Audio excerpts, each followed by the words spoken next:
आप देख रहे हैं न्यूज़ नाउ 24/7। ताज़ा खबरों के लिए हमारे साथ बने रहें।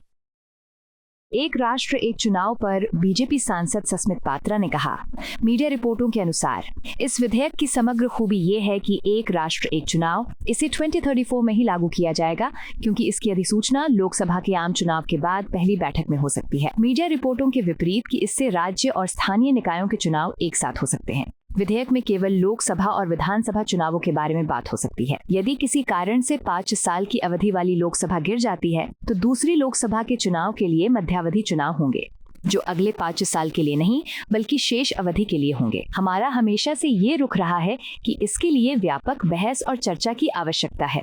मेरी सिफारिश होगी कि इसे संयुक्त संसदीय समिति को भेजा जाए। वहीं प्रधानमंत्री नरेंद्र मोदी द्वारा आज लोकसभा को संबोधित किए जाने पर बीजेपी सांसद सस्मित पात्रा ने कहा, पिछले 2 दिनों में संविधान पर जो बहस हुई है वो बहुत फलदायी रही है। संविधानवाद के कई महत्वपूर्ण क्षेत्र हैं जिनका देश और खासकर हमारा लोकतंत्र आज सामना कर रहा है। मुझे उम्मीद है कि प्रधानमंत्री आज अपने जवाब में उन सभी पहलुओं पर बात करेंगे। You see, the one nation, one election bill that is expected to come on Monday in the Lok Sabha, I think the overall merits of the bill as it is gathered from the media is that the bill may bring about the implementation only in 2034. Because the notification of the same may happen on the first sitting or the first house after a general election of the Lok Sabha. Now, the first sitting of the Lok Sabha for 2024 general elections is already over.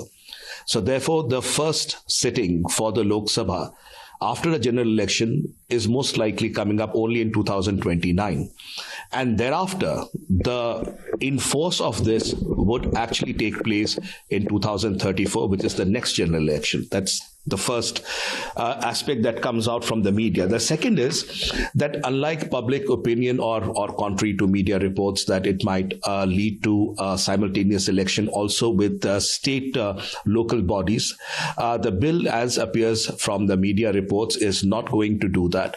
The bill is going to only talk about the Lok Sabha and the Vidhan Sabha elections being held together. The third aspect is it's going to be simultaneous elections.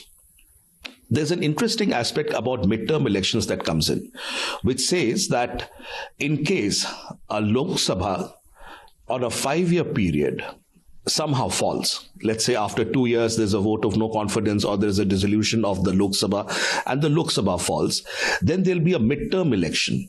And that midterm election primarily is for the election of another Lok Sabha, another House of the People. And once that election takes place, it will not be for the next 5 years. It will be for the remainder of the term.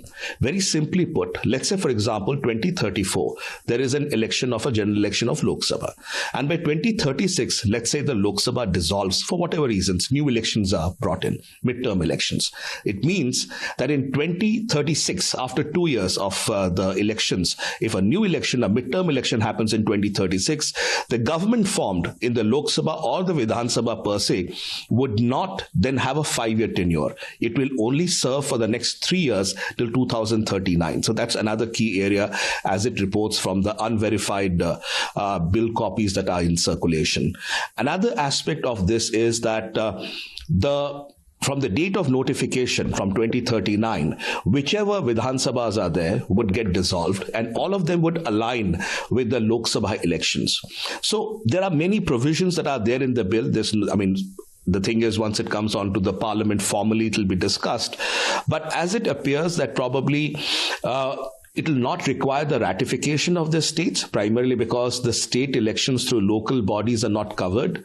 And second is it also provide time for the election commission to therefore go into the procurement of the EVMs and try to do a simultaneous election, which will be a mammoth task across this country. So I believe the unverified reports that are coming in about the bill copy that is in circulation, that it would actually come into effect from 2029 and would then thereafter come into force from 2034 seems to be a more possible solution. Our stand always has been that it requires wider debate and discussion. My personal recommendation would be to send it to a joint parliamentary committee.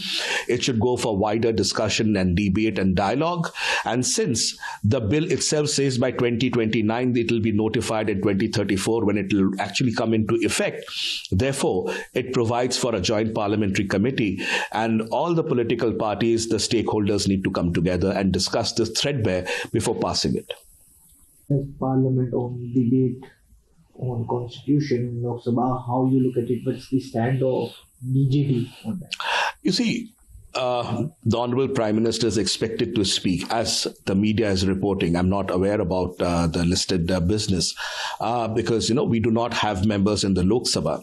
But the thing is that the constitution debate that has happened over the 2 days has been very fruitful, I must say. The first day, at least, has been very good. The second day will, I'm sure, go forward in a positive light. And I believe that the issue of constitutionalism, how constitution, not only as a document, but as the soul and spirit of the nation, is addressed. There are many key areas of constitutionalism that the country and especially our democracy today faces.